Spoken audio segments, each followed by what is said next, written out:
Yang pertama, tamam 15 sana fid dzakar wal unta. Yang pertama, sempurnanya umur seorang laki-laki atau perempuan 15 tahun. 15 tahunnya hitungan tahun Hijriah. Makanya anak kita begitu lahir, ya kita harus tahu tuh tahun Hijriahnya tahun berapa. Karena kadang ada beda hitungan antara Masehi dan Hijriah. Kadang-kadang umur Masehinya udah sampai, Hijriahnya belum sampai. Nah, makanya kita harus tahu tuh anak kita ulang tahunnya kapan. Oh, tanggal sekian. Tahunnya tahun berapa? Tahun sekian. Sekarang gampang, ada aplikasi, tinggal buka. Tahun sekian, tanggal sekian. Itu Hijriahnya tanggal berapa, ada tahun berapa, nanti muncul. Nah, catat tuh. Hitung. Sampai 15 tahun umurnya, berarti dia sudah balik, laki-laki atau perempuan. Itu yang pertama. Kalau udah sampai 15 tahun, otomatis langsung balik. Otomatis langsung balik. Yang kedua, al-ihtilam fid dzakari wal unta. Yang kedua, mimpi basah. Baik laki-laki maupun perempuan di umur 9 tahun. Kalau ada anak 9 tahun, dia 10 tahun, 11 tahun, belum sampai 15 tahun. 10 tahun, 11 tahun, 12 tahun, mimpi basah, keluar air mani, maka dia langsung balik. Yang ketiga, al-haid fil unta litis asinin. Yang ketiga yaitu keluar darah haid bagi anak perempuan yang umurnya 9 tahun. 10 tahun, 11 tahun, 12 tahun dia keluar darah haid, otomatis langsung balik. Nah, itu 3 tanda orang sampai batasan balik. Yang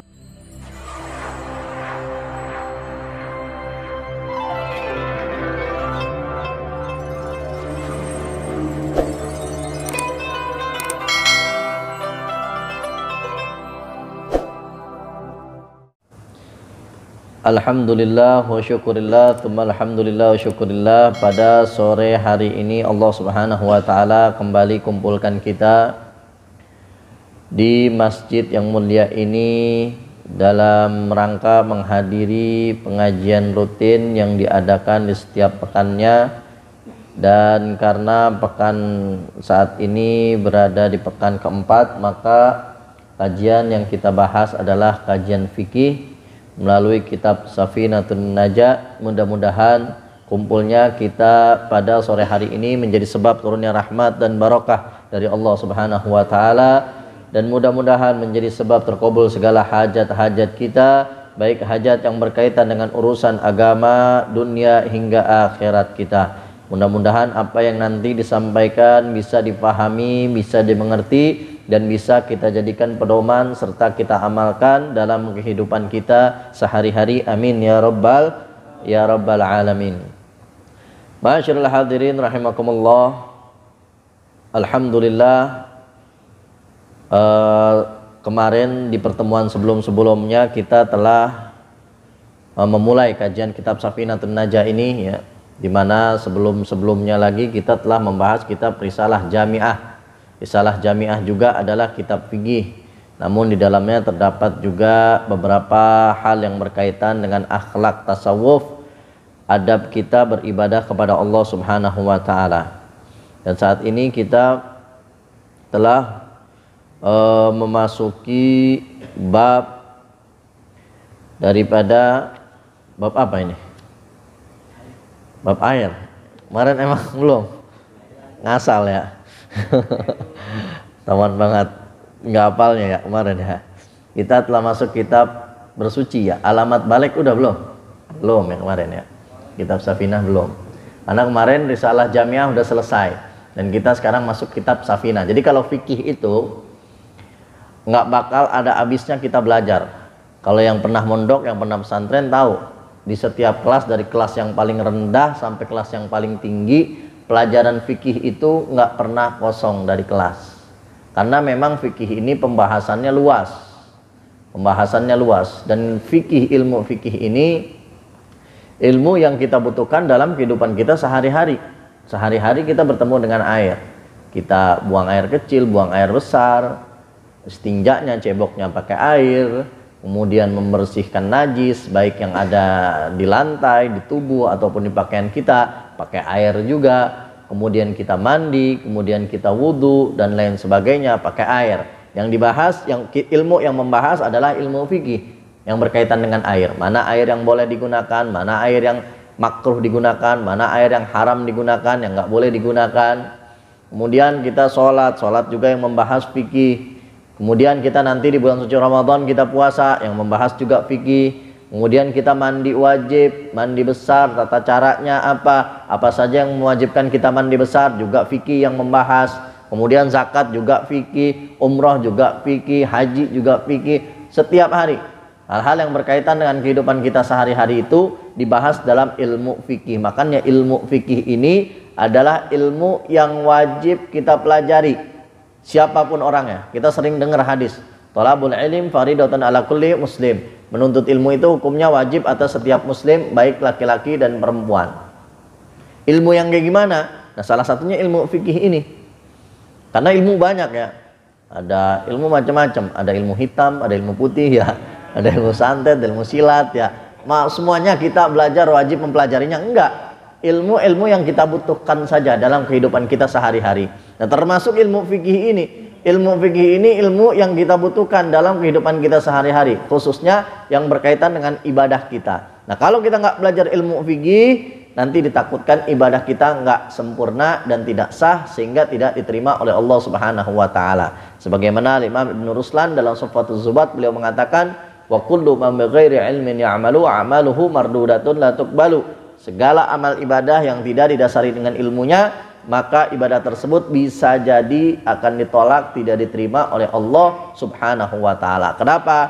Karena mungkin ada hal yang tidak dijalankan dalam ibadahnya, mungkin rukun-rukunnya, mungkin syarat-syaratnya, atau ada hal yang membatalkan malah dilakukan, sehingga ibadah yang nggak sempurna dan nggak diterima oleh Allah Subhanahu wa Ta'ala. Nah, kewajiban kita sebagai hamba Allah yaitu beribadah dengan sempurna, menyempurnakan ibadah kita, memaksimalkan ibadah kita. Itu kewajiban kita. Memang diterima atau tidak diterima itu urusan Allah Subhanahu wa Ta'ala. Tapi sempurna atau tidak sempurnanya ibadah kita itu kewajiban kita. Jadi harus kita sempurnakan. Kita mau sholat, harus sempurnain sholat kita. Bagaimana sholat yang sempurna? Kita nanti puasa, harus sempurnakan puasa kita. Bagaimana puasa yang sempurna? Kita zakat, kita harus sempurnakan zakat kita. Bagaimana zakat yang sempurna? Dan begitu juga ibadah-ibadah yang lainnya. Jadi ibadah itu ada tata caranya. Ada tata caranya, ada rukun-rukunnya, ada syarat-syaratnya, ada hal-hal yang harus kita penuhi. Beda dengan maksiat. Kalau maksiat nggak perlu ada rukun-rukunnya, syarat-syaratnya ya. Masa maksiat kita harus memenuhi rukunnya, syarat-syaratnya. Kita mau judi harus memenuhi syarat dan rukunnya. Kalau tidak memenuhi syarat dan rukunnya, maka judinya tidak sah, tidak diterima. Enggak. Atau mungkin pengen mabok, harus memenuhi syarat dan rukunnya. Kalau tidak memenuhi syarat dan rukunnya, maka maboknya tidak sah, tidak terima. Enggak ada. Kalau maksiat bebas bagaimana aja. Tapi kalau ibadah harus dengan tata caranya. Nah, ini yang banyak tidak diperhatikan oleh orang. Banyak orang yang semangat, ibadahnya semangat, tapi nggak semangat untuk nuntut ilmu agama. Sehingga ditakutkan ibadahnya tersebut bisa jadi ditolak dan tidak diterima oleh Allah Subhanahu wa Ta'ala. Karena takut capek-capek ibadah, tahu-tahu ternyata ibadahnya nggak sempurna. Ada rukun yang ditinggalkan, ada syarat yang ditinggalkan, atau ada hal-hal yang batalkan malah dilakukan, sehingga ibadahnya tersebut tidak sah dan tidak diterima oleh Allah Subhanahu wa Ta'ala. Na'udzubillahi min dzalik. Nah, makanya penting kita mempelajari ilmu fikih ini ya. Karena di pekan-pekan yang lain juga fikih katanya belum dibahas. Makanya kita bahas fikih lagi ya. Bahas fikih lagi. Fikih lagi biar kita semakin paham, semakin jelas, semakin tahu hal-hal yang berkaitan dengan ibadah kita sehari-hari.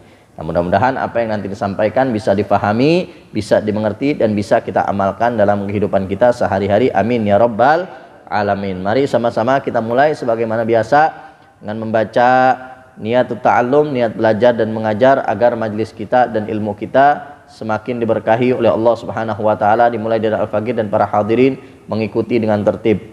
Bismillahirrahmanirrahim.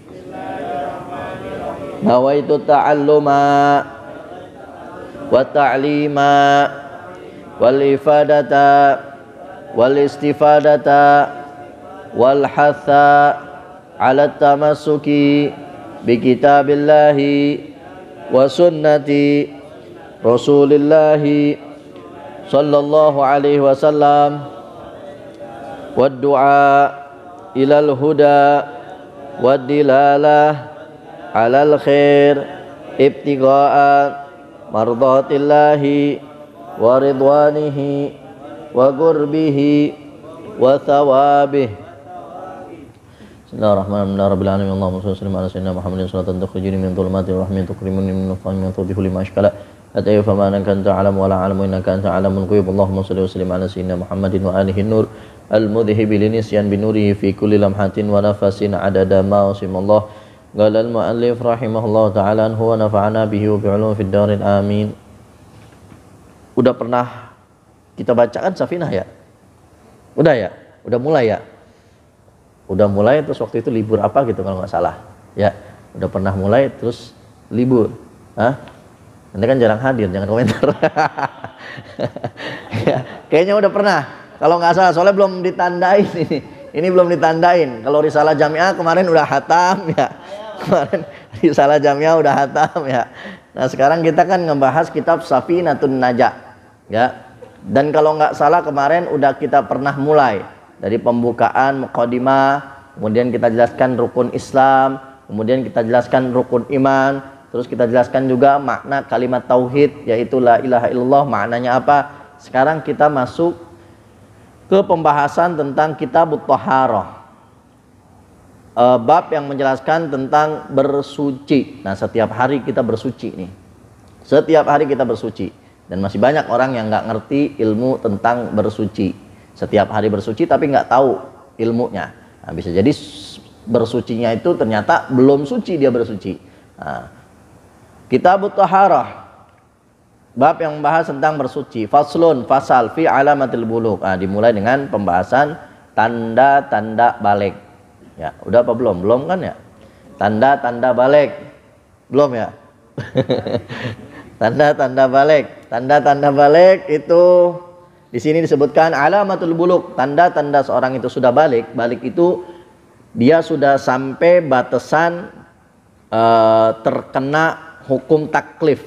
Hukum taklif itu hukum wajib, sunnah, makruh, mubah, haram. Nah, ketika seorang sudah sampai batasan balik, maka dia sudah terkena hukum tersebut. Kalau belum balik, dia belum terkena hukum tersebut. Ada anak kecil ninggalin sholat, nggak apa-apa, dia belum balik. Ada anak kecil buka aurat, nggak apa-apa, dia belum balik. Ada anak kecil misalkan dia nggak puasa, nggak apa-apa, dia belum balik. Atau mungkin anak kecil nggak sengaja ngebunuh orang, nggak apa-apa, nggak berdosa. Karena apa? Karena dia belum balik. Jadi tidak terkena hukum kalau belum balik. Nah, tapi begitu udah balik baru dia terkena hukum. Hukum wajib, hukum sunnah, hukum mubah, hukum makruh, hukum haram. Nah, ini tanda-tanda seorang sudah balik itu ada 3. Alamatul bulugh talata. Tanda-tanda seorang sudah balik itu ada 3. Yang pertama, tamam 15 sanah fid dzakari wal unta. Ingetin nih. Yang pertama, tamam 15 sanah fid dzakari wal unta. Bib, anak udah lewat, ini mah batasan balik anak, Bib. Nggak apa-apa buat anak nanti. Jadi kita buat ngedidik anak tuh begitu udah balik, maka kita harus ngedidik dengan benar. Karena nanti begitu dia berbuat dosa, orang tuanya kena juga cipratan dosanya gara-gara enggak ngedidik anaknya, padahal dia sudah balik. Yang pertama, tamam 15 sanah fid dzakar wal unta. Yang pertama, sempurnanya umur seorang laki-laki atau perempuan 15 tahun. 15 tahunnya hitungan tahun Hijriah. Makanya anak kita begitu lahir, ya kita harus tahu tuh tahun Hijriahnya tahun berapa. Karena kadang ada beda hitungan antara Masehi dan Hijriah. Kadang-kadang umur Masehinya udah sampai, Hijriahnya belum sampai. Nah, makanya kita harus tahu tuh anak kita ulang tahunnya kapan. Oh, tanggal sekian. Tahunnya tahun berapa? Tahun sekian. Sekarang gampang, ada aplikasi, tinggal buka. Tahun sekian, tanggal sekian. Itu Hijriahnya tanggal berapa dan tahun berapa, nanti muncul. Nah, catat tuh. Hitung. Sampai 15 tahun umurnya berarti dia sudah balik, laki-laki atau perempuan. Itu yang pertama. Kalau udah sampai 15 tahun otomatis langsung balik. otomatis langsung balik. Yang kedua, al-ihtilam fid dzakari wal untha. Yang kedua, mimpi basah, baik laki-laki maupun perempuan di umur 9 tahun. Kalau ada anak 9 tahun, dia 10 tahun, 11 tahun, belum sampai 15 tahun. 10 tahun, 11 tahun, 12 tahun, mimpi basah, keluar air mani, maka dia langsung balik. Yang ketiga, al-haid fil unta litis asinin. Yang ketiga yaitu keluar darah haid bagi anak perempuan yang umurnya 9 tahun. 10 tahun, 11 tahun, 12 tahun dia keluar darah haid, otomatis langsung balik. Nah, itu 3 tanda orang sampai batasan balik. Yang pertama, umur 15 tahun, baik laki-laki maupun perempuan. Kalau udah 15 tahun, otomatis langsung balik. Yang kedua, mimpi basah, keluar air mani di umur 9 tahun, baik laki-laki maupun perempuan. Yang ketiga, keluar darah haid bagi perempuan yang berumur 9 tahun. Jadi ada salah satu dari 3 ini, salah satu aja, nggak mesti tiga-tiganya. Nggak mesti tiga-tiganya. Salah satu dari 3 ini ada pada seseorang, maka orang tersebut sudah balik. Yang pertama, umur 15 tahun dan hitungannya itu hitungan tahun Hijriah. Kalau udah 15 tahun, anak tersebut udah balik. Belum kelihatan tanda-tandanya, bocahnya masih kayak bocah kecil banget, balik. Karena umurnya udah 15 tahun. Belum kelihatan jakunnya, balik. Belum ada kumisnya, balik. Suaranya masih kecil, balik udah. Kalau 15 tahun, balik. Mau belum kelihatan tanda-tandanya karena udah 15 tahun, balik. Yang kedua yaitu mimpi basah atau keluar air mani. Mimpi basah ya, paham semua udah ya. Bukan mimpi kecebur, bukan ya. Mimpi basah. Mimpi basah, anak kita umur 10 tahun, 11 tahun, 12 tahun, 13 tahun, 14 tahun, dia pas bangun basah ya. Bukan ngompol ya, kita tahu dah ya, dia cerita, nah mimpi basah berarti dia sudah balik ya. Kita tahu dah tanda-tandanya, tahu semua ya, tahu semua tanda-tandanya bagaimana ya kan, baunya bagaimana ya, udah tahu semua. Mas lihat, oh ternyata ini mah air mani, sperma, berarti dia balik walaupun belum sampai 15 tahun. Nah, yang ketiga, perempuan umur 9 tahun atau lebih, dia keluar darah haid, Aduh sama orang tuanya, tadi habis keluar darah, nggak tahu darah apaan. Pas kita lihat, oh ternyata udah 10 tahun, 11 tahun, 12 tahun, 13 tahun, berarti itu darah haid, dia sudah balik. Wajib tuh, terkena semua hukum yang berkaitan dengan ibadahnya, dengan sehari-hari. Maka wajib bagi perempuan menutup aurat seluruh tubuhnya kecuali wajah dan telapak tangan, anak yang udah balik. Laki juga wajib tutup auratnya kecuali pusar sampai lututnya ya. Wajib sholat, wajib puasa di bulan suci Ramadan ya. Kemudian wajib juga haji kalau dia mampu ya. Jangan kalah sama yang umur berapa tuh udah haji. Ya. Nah, itu 3 tanda orang sudah balik ya. Jadi kalau ada salah satu dari 3 tersebut, salah satu dari 3 tanda tersebut, nggak mesti 3-tiganya, salah satu aja, salah satu dari 3 tanda tersebut, maka orang tersebut sudah balik ya. Insya Allah yang di sini semua udah bukan balik lagi, buluk kalau di sini ya. Udah kelebihan baliknya ya. 15 tahun udah lewat, 15 tahun ya kan, 15 tahun udah lewat. Mimpi basah udah basah banget, basah kuyup ya. Ya, kalau yang perempuan haid. Nah, itu 3 tanda balik bagi seseorang.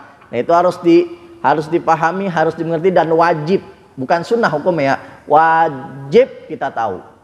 Kenapa? Buat diri kita, tapi diri kita udah lewat jauh banget baliknya. Buat anak-anak kita, buat saudara-saudari kita, mungkin ada yang masih kecil, saudara-saudari kita, atau buat anak-anak kita nanti, ya mungkin dia ternyata dia udah balik, terus kita melalaikan kewajibannya, maka kita juga kena dosanya. Na'udzubillahi min dzalik. Nah, mungkin itu saja kali ya, karena mohon maaf tadi terlambat, macet di mana-mana ya, luar biasa ya. Sampai ada orang yang ketabrak kereta tadi, macet panjang banget di Lemah Abang baru keluar juga. Nah, tapi mudah-mudahan apa yang tadi sedikit bisa difahami, bisa dimengerti, dan bisa bermanfaat untuk kita semua. Jadi tanda-tanda balik bagi seorang yaitu ada 3 ya. Yang pertama umur 15 tahun. Yang kedua mimpi basah atau keluar air mani. Yang ketiga haid bagi seorang wanita. Yang pertama umur 15 tahun bagi laki-laki dan perempuan. Yang kedua mimpi basah atau keluar air mani bagi laki-laki dan perempuan yang berumur 9 tahun. Yang ketiga haid bagi perempuan yang berumur 9 tahun. Kira-kira paham ya? Mudah-mudahan bisa bermanfaat. Amin ya rabbal alamin. Pertanyaan nanti aja apa gimana? Nanti aja berarti ya, sambil makan pertanyaannya. Nah itu hal-hal yang berkaitan dengan balik. Jadi balik itu batasan orang sudah terkena hukum ya, batasan sudah terkena hukum balik. Nah kalau dia sudah balik tapi ternyata akalnya nggak ada, dia gila ya, dia gila, maka dia belum terkena hukum juga. Jadi balik ini bisa terkena hukum tadi wajib, sunnah, mubah, makruh, haram, itu kalau dibarengi dengan dia memiliki akal. Kalau misalkan dia balik ya tapi nggak punya akal, gila dia, nggak punya akal, nah dia tidak terkena hukum. Jadi 2 syarat orang terkena hukum itu, yang pertama balik, yang kedua berakal. Nah itulah yang disebut dengan mukallaf. Kita sering dengar nama mukallaf, udah mukallaf, wajib bagi setiap mukallaf. Apa sih mukallaf? Mukallaf itu orang yang sudah balik dan berakal. Nah balik itu 3 tadi tandanya. Kalau berakal ya tinggal dites aja dia berakal apa enggak ya, dites aja berakal apa enggak. Kadang ada orang yang kadang-kadang suka pura-pura enggak berakal ya, giliran masalah duit aja ngerti ya, giliran masalah duit ngerti, giliran pengen dipenjara bilangnya orang gila ya. Kalau kena masalah, kalau kena hukum ya, kalau dia melakukan kriminal bilangnya oh dia gila, dia nggak punya akal. Tapi giliran urusan duit dia ngerti. Nah itu bukan berakal tuh, akal-akalan itu namanya ya. Jadi itu orang mukallaf itu orang yang sudah balik dengan 3 tanda tadi, salah satu dari 3 tanda tadi, dan kemudian dia berakal. Nah itulah namanya orang yang mukallaf ya. Jadi setiap mukallaf terkena hukum taklif, terkena hukum syariat. Apabila dia menjalankan perintah Allah, dia dapat pahala. Apabila dia meninggalkan, dia mendapat dosa. Begitu juga orang-orang yang di bawah tanggungan dia. Kita sebagai laki-laki menjadi suami, menjadi ayah, suami bagi istri kita, menjadi ayah bagi anak-anak kita. Maka begitu istri kita mereka melakukan kemaksiatan, kalau dia mukallaf ya, dia sudah balik, dia berakal, maka kita dapat dosanya. Begitu juga anak-anak kita, karena dia di bawah tanggungan kita. Ketika dia sudah balik, kemudian dia berakal, maka dia sudah mukallaf. Nah kita sebagai orang yang bertanggung jawab atas mereka, kita juga dapat dosanya kalau mereka bermaksiat. Begitu mereka melakukan ibadah, kita juga dapat pahalanya. Kullukum ra'in wa kullukum mas'ulun an ra'iyatihi, kata Nabi. Setiap kalian itu bertanggung jawab dan setiap kalian akan diminta pertanggungjawabannya di hadapan Allah Subhanahu wa taala. Makanya jangan kita egois, pengen jadi orang soleh buat diri kita sendiri, tapi jadilah kita orang muslih juga, menjadikan orang lain juga soleh. Istri kita, anak-anak kita juga harus kita jaga agar ibadah mereka sempurna dan insya Allah diterima oleh Allah Subhanahu wa taala. Mudah-mudahan apa yang disampaikan bisa difahami, bisa dimengerti, dan bisa kita jadikan pedoman dan amalkan dalam kehidupan kita sehari-hari. Amin ya rabbal alamin. Waktunya. Wallahu a'lam bishawab. Itu saja yang bisa Al-Faqih sampaikan. Terima kasih atas segala perhatian dan mohon maaf atas segala kekurangan dari penyampaian. Hadani Allah wa iyyakum ila shiratal mustaqim wa lafu minkum. Assalamualaikum warahmatullahi wabarakatuh.